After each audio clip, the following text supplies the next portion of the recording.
श्री शिवाय नमस्तुभ्यम। हर हर महादेव। दोस्तों, पूज्य गुरु जी ने अब भी अपनी कल की शिव महापुराण की कथा में बुधवार के दिन किया जाने वाला 3 तुलसी पत्ते का एक ऐसा विशेष उपाय बताया है जो उन्होंने आज तक अपनी किसी भी कथा में नहीं बताया है। पूज्य गुरु जी ने कहा कि जब आपके हाथ तंग चल रहे हो, जब रुपये पैसे कहीं से प्राप्त ही ना हो पा रहे हो, जीवन में चारों तरफ से सिर्फ और सिर्फ परेशानियां आ गई हो, उनसे बाहर निकलने का कोई रास्ता ना दिखाई दे रहा हो, तो 2 जुलाई 2025 बुधवार के दिन कर लेना 3 तुलसी पत्ते वाला यह उपाय होगी। हर मनोकामना पूरी मिलेगी, सभी दोषों से मुक्ति, इतना धन आएगा कि संभाले नहीं संभलेगा। माता लक्ष्मी जी और महादेव जी के आशीर्वाद से पूरे साल धन बरसता रहेगा। दोस्तों, जैसा कि आप सभी लोग जानते हैं कि 2 जुलाई 2025 यानी बुधवार को पड़ रही है आषाढ़ महीने की सप्तमी तिथि। और दोस्तों, यह वह तिथि है जो आषाढ़ महीने में पड़ने वाली सबसे बड़ी और आषाढ़ महीने की पहली सप्तमी तिथि है, क्योंकि यह बुधवार के दिन पड़ रही है और हमारे हिंदू धर्म में इसका बहुत ही बड़ा और विशेष महत्व होता है। पूज्य गुरु जी ने कहा है कि अगर कभी भी मौका लग जाए और आषाढ़ महीने की सप्तमी तिथि बुधवार को पड़ जाए तो आप लोगों को सिर्फ और सिर्फ 3 तुलसी पत्ते वाला उपाय तो अवश्य ही करना चाहिए, क्योंकि इन दोनों तिथियों का संयोग बहुत ही कम आता है। इसी के साथ दोस्तों, गुरु जी ने कहा है कि जब भी आषाढ़ महीने की सप्तमी तिथि पड़े तो आप लोगों को सिर्फ और सिर्फ 3 तुलसी पत्ते वाला उपाय तो अवश्य करना चाहिए। यह उपाय इतना खास है कि अगर आपने सही मुहूर्त पर सही क्रिया अनुसार 3 तुलसी पत्ते वाला यह उपाय कर लिया, जो प्राचीन काल के समय का महा उपाय है, तो मान के चलिए दोस्तों, महादेव जी के आशीर्वाद से आपके जीवन का कितना ही बड़ा दुख हो, उससे आपको मुक्ति मिल जाएगी। आपकी कोई भी मनोकामना हो, मान लीजिए आप नौकरी की तैयारी कर रहे थे तो आपकी नौकरी लग जाएगी, आपका बंद पड़ा व्यापार चल पड़ेगा, और दोस्तों, आप जिस बीमारी से आप बहुत दिनों से परेशान थे, उस बीमारी से आपको मुक्ति मिल जाएगी। आपके जीवन में धन आना शुरू हो जाएगा, आपके जीवन में धन आने के नए नए रास्ते खुल जाएंगे। और मान के चलिए दोस्तों, फिर आपको किसी भी प्रकार की परेशानी का सामना नहीं करना पड़ेगा। इसीलिए दोस्तों, 2 जुलाई बुधवार सप्तमी के दिन आप लोगों को इस वाले उपाय को जरूर कर लेना है। भले ही आपने पूरे साल भर इस उपाय को ना किया हो, पर अगर आपने इस आषाढ़ महीने में पड़ने वाली सप्तमी के दिन अगर इस वाले उपाय को कर लिया तो आपको इस उपाय को करने का वह फल मिलेगा जिसकी आपने कभी कल्पना भी नहीं करी होगी। इसीलिए आप लोग इस तुलसी वाले उपाय को एक बार जरूर कर लेना, ताकि आप लोगों के हाथ से यह मौका ना जा सके और आपको इस उपाय को करने का फल मिल सके। दोस्तों, यह उपाय पंडित जी ने अपनी अभी की ही शिव महापुराण की कथा में बताया है, जो इस उपाय को आज हम आपको बहुत अच्छे से समझाने वाले हैं। इस वीडियो को देखने के बाद इस उपाय को समझने के लिए आपको कोई और वीडियो को देखने की जरूरत नहीं पड़ेगी। तो दोस्तों, इस उपाय को आपको कैसे करना है, कब करना है, कहां पर करना है, और उपाय को करते समय आपको किन किन गलतियों को नहीं करना है और आपको किन किन बातों का ध्यान रखना है, ये सारी जानकारी हम आपको इस वीडियो में देंगे। तो चलिए भक्तों, उपायों को शुरू करते हैं। अगर आप भी चाहते हैं कि महादेव जी का आशीर्वाद आप पर सदैव बना रहे तो वीडियो को लाइक करें, चैनल को सब्सक्राइब करें और कमेंट बॉक्स में हर हर महादेव जरूर लिखें। और अपने फायदे के लिए, गरीबी दूर करने के लिए इस वीडियो को पूरा देख कर जाना। यदि आज आपने वीडियो को बीच बीच में से देखा, काट काट कर देखा, तो जीवन में आपको कभी सफलता हासिल भी नहीं होगी। देखिए दोस्तों, ये 2 जुलाई बुधवार सप्तमी का दिन ये इतना खास होता है, इतना महत्वपूर्ण होता है। देखा गया है कभी कभी बड़े बड़े पूजा पाठ अनुष्ठान से जो मनोकामना पूर्ण नहीं होते, वह 2 जुलाई बुधवार के दिन एक छोटे से उपाय करने से ही आपकी मनोकामना पूर्ण हो जाती है। अब हम समझते हैं इस वाले उपाय को हमें करना किस समय है। इस 3 तुलसी पत्ते वाले उपाय को हमें इस बुधवार के दिन करना किस समय है। तो देखिए, इस उपाय को करने का जो समय है वह सुबह का समय है और शाम का समय भी है। अब देखिए, यहाँ पर हम मुख्य रूप से सुबह का समय नहीं बोलेंगे, क्योंकि 2 जुलाई बुधवार सप्तमी का दिन है और इस दिन प्रदोष काल के समय का बहुत महत्व होता है। बाकी अगर सुबह के समय भी करेंगे तो भी अच्छा होगा, उसमें कोई भी दिक्कत वाली बात नहीं है। तो चलिए जानते हैं इस विशेष उपाय के बारे में। लेकिन उससे पहले एक प्रार्थना, अगर आप इस चैनल पर नए हैं तो आप इस वीडियो को लाइक करें, चैनल को सब्सक्राइब करें और कमेंट बॉक्स में आप अपनी राशि या अपना नाम जरूर डाल दें, क्योंकि हम राशि से जुड़ा भाग्य भी बताते हैं और भाग्य में चल रही परेशानियों को दूर करने के लिए वह आसान से आसान उपाय भी बताते हैं। तो चलिए अब हम अपने सबसे पहले उपाय की बात कर लेते हैं। देखिए, हम सभी के घरों में माता तुलसी का पौधा अवश्य ही होता है। तो देखिए, हमें तुलसी जी के पौधे से सबसे पहले तो 3 पत्ते तोड़ने हैं। देखो, एकादशी वाले दिन आपको तुलसी के पत्ते नहीं तोड़ने हैं। तो देखिए, तुलसी जी के आपको 3 पत्ते तोड़ लेने हैं और इन तुलसी जी के पत्तों को तोड़ने के बाद आपको एक चुटकी हल्दी भी अपने साथ में लेनी है। हल्दी के अंदर आपको जल मिलाकर के पेस्ट के रूप में तैयार करना है और इसी के साथ में आपको एक दीपक भी लेना होगा। दीपक आप मिट्टी का भी ले सकते हैं, आटे का भी ले सकते हैं, और इस दीपक में आपको शुद्ध घी डाल करके इसमें आपको लंबी रुई की बाती का प्रयोग करना है। देखिए दोस्तों, आपके पास है 3 तुलसी जी के पत्ते हैं। तो पहला जो तुलसी जी का पत्ता है उस पर आपको सबसे पहले तो जो आपने हल्दी ली है उसकी एक बिंदी लगानी है। और पहला जो तुलसी जी का पत्ता है, आपके घर में भगवान विष्णु का चाहे कोई सा भी स्वरूप हो, चाहे लड्डू गोपाल जी का स्वरूप हो, या फिर भगवान कृष्ण की आपके मंदिर में प्रतिमा हो, या फिर भगवान श्री राम की प्रतिमाएं, उनके सामने आपको पहला तुलसी जी का पत्ता अर्पित करना है। अब देखिए दोस्तों, आपके पास जो 2 तुलसी जी के पत्ते हैं और आपके पास जो एक दीपक है, इन्हें आपको लेकर के पहुंचना है अपने ही घर में तुलसी जी के पौधे के पास में। देखिए, सबसे पहले तो आपके पास जो 2 तुलसी जी के पत्ते हैं, उन पर भी आपको हल्दी की एक एक बिंदी लगानी है और उन दोनों ही तुलसी जी के पत्तों को आपको अपने घर में तुलसी जी के पौधे के वहां पर ही अर्पित कर देने हैं। और इस प्रकार से यह दोनों पत्ते भी तुलसी जी के पौधे के पास में अर्पित करने के बाद अंत में जो आपके पास एक लंबी बाती का दीपक है, इसे आपको तुलसी जी के पौधे के पास में ही प्रज्वलित कर देना है। जो भी व्यक्ति अपने ही घर पर इस प्रकार से तुलसी जी के 3 पत्तों का यह उपाय कर लेता है, तो उसका परिवार हमेशा खुश रहता है, उसके परिवार में कभी भी कोई भी संकट उत्पन्न नहीं होता है, और यदि आपके घर में जो भी गृह क्लेश है वह भी समाप्त होते हैं। तो इस प्रकार से ये सुंदर सा उपाय करना है। अब बात करते हैं अगले उपाय की। देखो, यदि आपके जीवन में आर्थिक संकट बहुत अधिक हो रहे हैं, धन की समस्या लगातार जीवन में बनी हुई है, एक एक रुपयों को प्राप्त करने के लिए आपको बहुत अधिक मेहनत कर रहे हैं, तो आज रात्रि में सोने से पहले आपको हो यह एक चमत्कारी दीपक का उपाय अवश्य करना है। या फिर यदि आपका जो व्यापार है, बिजनेस है, दुकान है, वह अच्छे से नहीं चल पा रही है, तो आज रात्रि में इस विशेष दीपक का उपाय आपको अवश्य करना चाहिए। देखो दोस्तों, दीपक हमारे घर में सभी नकारात्मक शक्ति को बाहर करता है। यह उपाय आपको साल में केवल एक बार करने का ही मौका मिलता है। देखिए, इस उपाय के लिए आपको तुलसी जी की जो सूखी लकड़ी होती है उसे ले लेना है। देखिए दोस्तों, यदि आपके पास पुरानी तुलसी जी की लकड़ी है तो उसे आप ले सकते हैं, और यदि आपके घर में तुलसी जी जो लकड़ी है वह सूखी हुई है तो उसकी लकड़ी आप तोड़ करके इस्तेमाल कर सकते हैं। लेकिन आपको ध्यान रखना है कि सूर्यास्त से पहले पहले ही आपको यह जो तुलसी जी की लकड़ी है इससे अवश्य ही तोड़ लेना है। तो इस उपाय के लिए आपको सबसे पहले तो एक मिट्टी का दीपक लेना होगा, चाहे तो आटे का दीपक भी ले सके, क्योंकि आटे का दीपक सभी दीपक में सर्वोत्तम माना गया है।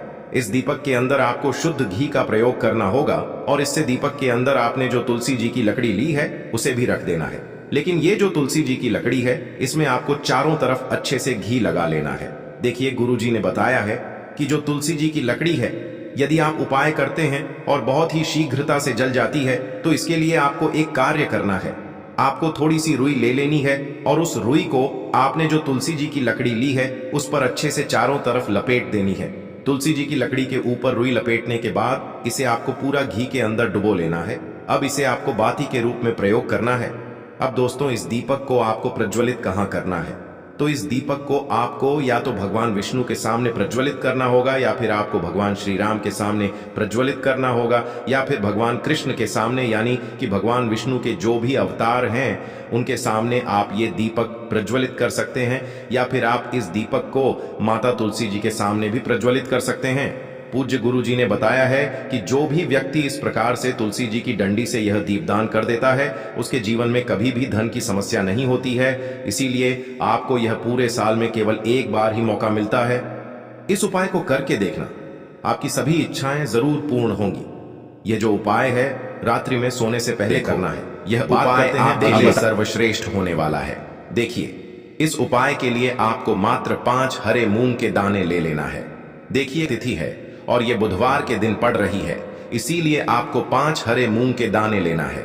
हरे मूंग के दाने आपको साबुत लेने हैं, खंडित नहीं होने चाहिए। इस बात का ध्यान रखें। और इसी के साथ मैं आपको एक तांबे के पात्र के अंदर अपने घर से शुद्ध जल ले लेना है। अब दोस्तों, इन सभी सामग्रियों को लेकर के आपको सीधे पहुंच जाना है भगवान शिव के मंदिर में। देखिए, इस उपाय को भी आप सुबह भी कर सकते हैं और शाम के समय में भी कर सकते हैं। देखिए, भगवान शिव के मंदिर में पहुंचने के बाद आपके पास जो 5 हरे मूंग हैं, उनमें से पहला जो हरा मूंग है, आपको शिवलिंग के सामने जो नंदी महाराज होते हैं और उनका जो पैर उठा हुआ होता है, वहां पर आपको पहला हरा मूंग समर्पित कर देना है और आपको ओम नमः शिवाय इस मंत्र का जाप कर लेना है। फिर आपको दूसरा हरा मूंग लेना है और शिवलिंग पर जो श्री गणेश जी वाला स्थान होता है, वहां पर आपको यह दूसरा हरा मूंग समर्पित कर देना है। यानी कि शिवलिंग के सीधे तरफ आपको यह दूसरा हरा मूंग समर्पित करना है और फिर आपको ओम नमः शिवाय या फिर श्री गणेशाय नम इस मंत्र का जाप कर लेना है। तीसरा हरा मूंग का दान आपको भगवान शिव की सबसे प्रिय पुत्री माता अशोक सुंदरी वाले स्थान पर समर्पित करना होगा। शिवलिंग की जो जलाधारी होती है, जहां से जल बह करके आता है, उसी जलाधारी के बीच में जो कहीं कहीं उठी हुई लाइन होती है सांप की आकृति के रूप में, वहीं पर आपको तीसरा हरा मूंग समर्पित करना है और फिर आपको ओम नमः शिवाय इस मंत्र का जाप कर लेना है। अब दोस्तों, चौथा जो हरा मूंग है उसे आपको भगवान कार्तिकेय जी का जो स्थान होता है शिवलिंग पर, वहां पर आपको ये चौथा हरा मूंग का दाना समर्पित कर देना है और आपको ओम नमः शिवाय इस मंत्र का जाप कर लेना है। अब दोस्तों, आपके पास जो पांचवा और अंतिम हरा मूंग बचा हुआ है उससे आपको उससे जल के पात्र के अंदर डाल देना है और इस हरे मूंग से युक्त जल से आपको भगवान शिव के शिवलिंग का अभिषेक कर देना है। जल आपको बिल्कुल धीरे धीरे समर्पित करते जाना है और लगातार आपको शिव महापुराण के मूल मंत्र श्री शिवाय नमस्तुभ्यम इस मंत्र का जाप करते रहना है। फिर आपको शिवलिंग के सामने बैठकर, यदि आप अपने बच्चों के लिए ये उपाय कर रहे हैं, यदि आप अपने बच्चों की बुद्धि, ज्ञान और विवेक के लिए उपाय कर रहे हैं, तो उसके लिए आपको प्रार्थना कर लेनी है, या फिर व्यापार में वृद्धि करने के लिए ये उपाय कर रहे हैं तो उसकी कामना करते हुए आपको प्रार्थना कर लेनी है, या फिर अपनी नौकरी के लिए कर रहे हैं, या फिर अपने इंटरव्यू के लिए, या फिर धन की प्राप्ति के लिए कर रहे हैं। जिस भी कामना के लिए आप उपाय कर रहे हैं उसे परिपूर्ण करने के लिए आपको महादेव से प्रार्थना कर लेनी है और फिर आपको वापस अपने घर आ जाना है। पूज्य गुरु जी ने कहा है कि जो भी व्यक्ति इस उपाय को कर लेता है तो यकीन मानिए आपके जीवन की जो सारे संकट, कष्ट और बाधाएं ही वो सभी समाप्त होंगे। आप दोस्तों, हम जान लेते हैं चौथे चमत्कारी उपाय के बारे में, लेकिन ये उपाय विशेषकर उन लोगों को करना है जिनका व्यापार बिल्कुल भी ढंग से नहीं चल पा रहा है, या फिर जिनके घर में धन की परेशानी बहुत अधिक है, साथ ही साथ जिनका जो बुध ग्रह है वह कमजोर अवस्था में है, तो उन्हें यह उपाय करना चाहिए। बुध ग्रह को मजबूत करने के लिए आपको विशेषकर ये उपाय करना है। देखिए, इस उपाय के लिए आपको मात्र एक प्यारे सी बेलपत्र लेनी होगी। बेलपत्र जो है वह कहीं से भी खंडित नहीं होनी चाहिए। बेलपत्र यदि आपको प्राप्त नहीं हो पाती है तो आप भगवान शिव के शिवलिंग पर चढ़ी हुई बेलपत्र को पुण्य शुद्ध जल से धोकर के उपयोग कर सकते हैं। इसी के साथ में आपको मात्र एक हरा मूंग लेना है। हरा मूंग भी आपको साबुत लेना है, खंडित नहीं होना चाहिए, और इसी के साथ में आपको एक तांबे के पात्र के अंदर शुद्ध जल लेना होगा। अब देखिए, यह तीनों सामग्री लेकर के आपको सीधे पहुंचना होगा भगवान शिव के मंदिर में। यह उपाय आप सुबह से लेकर के शाम तक किसी भी समय कर सकते हैं। देखिए, सबसे पहले तो आपके पास जो एक बेलपत्र है उससे आपकी जो भी कामना है, चाहे व्यापार से जुड़ी हो, बुद्धि ज्ञान विवेक की प्राप्ति के लिए हो, आपके घर में सुख शांति को लेकर आपकी कोई काम न हो, जो भी आपकी कामना है उन्हें आपको बोलना है। और यह जो एक बेल पत्र है, सबसे पहले तो आपको माता अशोक सुंदरी वाले स्थान पर समर्पित कर देनी है। देखें, बेल पत्र की चिकनी साइड शिवलिंग से स्पर्श रहेंगी और इसकी जो डंडी है वो आपको जलाधारी की ओर रखनी है।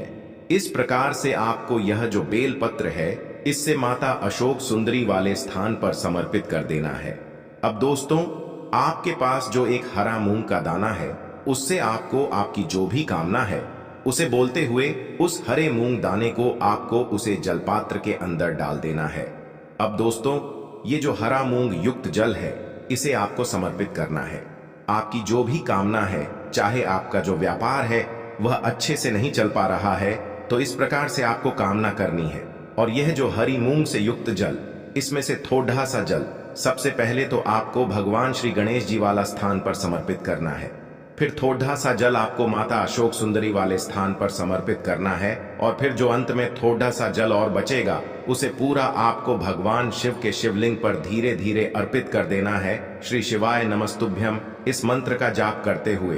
तो इस प्रकार से आपको थोड़ा थोड़ा जल समर्पित करना है। थोड़ा सा जल आपको भगवान गणेश जी वाले स्थान पर, फिर माता अशोक सुंदरी वाले स्थान पर, फिर अंत में भगवान शिव के शिवलिंग पर अर्पित कर देना है। आपकी जो भी समस्या होगी वह विघ्नहर्ता आपकी समस्या को समाप्त जरूर करेंगे। अब हम बात कर लेते हैं तीसरे उपाय की। के लिए आपको लेना है 11 चावल के दाने। गुरु जी ने कहा है चावल के दाने खंडित नहीं लेने हैं, बिल्कुल साबुत होने चाहिए। उसके साथ में आपको लेना है एक बेलपत्र। बेलपत्र का भी एक नियम है। अगर आपके पास बेलपत्र नहीं है तो आप शिवलिंग से उठाकर उसको पुनः शुद्ध जल से धोकर इस्तेमाल कर सकते हैं। इस प्रकार आपको बेलपत्र लेना है, इसके बाद आपको एक लोटा जल लेना है। अब ये सब सामग्री लेकर आपको जाना है महादेव के मंदिर में। देखो, अब आपको उत्तर साइड में खड़े हो जाना है और सबसे पहले आपको एक बेलपत्र अपने हाथ पर और 11 चावल दाने रखकर शिवलिंग के ऊपर अपना नाम और गोत्र बोलते हुए समर्पित कर देना है और ओम नमः शिवाय श्री शिवाय नमस्तुभ्यं का लगातार जाप करना है। अब आपको जो एक लोटा जल साथ में लेकर आए थे उसे धीरे धीरे बेलपत्र और चावल दाने के ठीक ऊपर आपको समर्पित करते जाना है और शिव पुराण के मूल मंत्र श्री शिवाय नमस्तुभ्यं का 11 बार जाप करना है और अपनी मनोकामना बोलते जाना है। देखो, बस छोटा सा उपाय करना है, देखना एक दिन आपके सब काम बनने लग जाएंगे। गुरुजी का बहुत ही विशेष उपाय है। चलते हैं तीसरे उपाय की तरफ। को लेना है एक गोल बाती का दीपक। आप चाहें तो मिट्टी का ले सकते हैं या फिर घर से शुद्ध आटा मढ़कर उसका दीपक आप तैयार कर सकते हैं। इसके बाद आपको लेना है शुद्ध गाय का घी। अगर वो नहीं है तो कोई भी देसी घी इस्तेमाल कर सकते हैं जिससे आपको दीपक प्रज्वलित करना है। देखो, अब ये सब सामग्री लेकर आपको जाना है प्रदोष काल में आपके घर पर तुलसी जी के घेरे के पास में। देखो, ये उपाय तो आपको अवश्य करना है। देखो, वहां पहुंचकर सबसे पहले वो दीपक आपको प्रज्वलित कर देना है और ओम नमो भगवते वासुदेवाय नमः का 11 बार जाप करना है।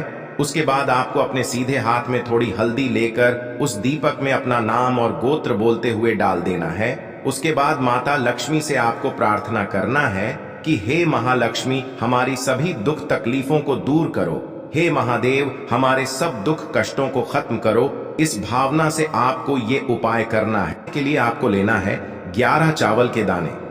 गुरुजी ने कहा है चावल के दाने खंडित नहीं लेने हैं, बिल्कुल साबुत होने चाहिए। उसके साथ में आपको लेना है एक बेलपत्र। बेलपत्र का भी एक नियम है। अगर आपके पास बेलपत्र नहीं है तो आप शिवलिंग से उठाकर उसको पुनः शुद्ध जल से धोकर इस्तेमाल कर सकते हैं। इस प्रकार आपको बेलपत्र लेना है, इसके बाद आपको एक लोटा जल लेना है। अब ये सब सामग्री लेकर आपको जाना है महादेव के मंदिर में। देखो, अब आपको उत्तर साइड में खड़े हो जाना है और सबसे पहले आपको एक बेलपत्र अपने हाथ पर और 11 चावल दाने रखकर शिवलिंग के ऊपर अपना नाम और गोत्र बोलते हुए समर्पित कर देना है और ओम नमः शिवाय श्री शिवाय नमस्तुभ्यं का लगातार जाप करना है। अब आपको जो एक लोटा जल साथ में लेकर आए थे उसे धीरे धीरे बेलपत्र और चावल दाने के ठीक ऊपर आपको समर्पित करते जाना है और शिव पुराण के मूल मंत्र श्री शिवाय नमस्तुभ्यं का 11 बार जाप करना है और अपनी मनोकामना बोलते जाना है। देखो, बस छोटा सा उपाय करना है, देखना एक दिन आपके सब काम बनने लग जाएंगे। गुरुजी का बहुत ही विशेष उपाय है।